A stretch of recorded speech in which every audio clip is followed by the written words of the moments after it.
راځئ نن ګورو چې دا زموږ زړونه روغ دي او که خراب شوي دي، او دا ډېره یو مهمه موضوع ده. باید په دې کې موږ هر وخت فکر وکړو چې آیا دا زما زړه روغ دی او که خراب شوی دی. دا شپږ اسباب دي که چېرته دا په موږ کې موجود وو، نو پوهه شه چې زموږ زړونه څه شی دي، خراب شوي دي، او زر تر زره د دې د روغوالي دپاره لارې لټول پکار دي. امام الحسن البصري رحمه الله فرمایي چې د شپږ څیزونو د وجې نه د انسان په زړه کې فساد پیدا کېږي او دا زړه خرابېږي. اول، کله چې انسان د توبې په نیت باندې ګناه کوي او وایي توبه وباسمه، په دې نیت باندې چې کله ګناهونه شروع شو نو پوه شه چې دغه زړونه څه شی دي، فاسد شوي دي او خراب شوي دي. دویم، علم کوي خو عمل ورباندې نه کوي، نو دا زړه فاسد دی.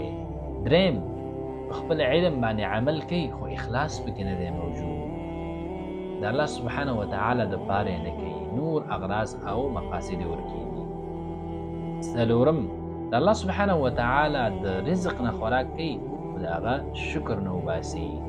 پنځم، د الله سبحانه وتعالی په تقسیم باندې راضي نه دي، هغه څه چې ده ته رسېدلي دي او یا ده ته رسېږي په هغې دا خوشحاله او راضي نه دی. شپږم، خپل مړي هغه دفنوي خو د هغې نه عبرت نه اخلي. که چېرته دا شپږ کارونه په موږ کې راله نو پوه شه چې زموږ زړونه څه شی دي، خراب شوي دي او زر تر زره د دې اصلاح کول غواړي. د الله سبحانه وتعالی نه دعا کوو چې موږ ته علم نافع راکړي او د شکر او د اخلاص ماده موږ کې پیدا کړي او د الله سبحانه وتعالی په تقسیم باندې رضامندتیا او خوشحالي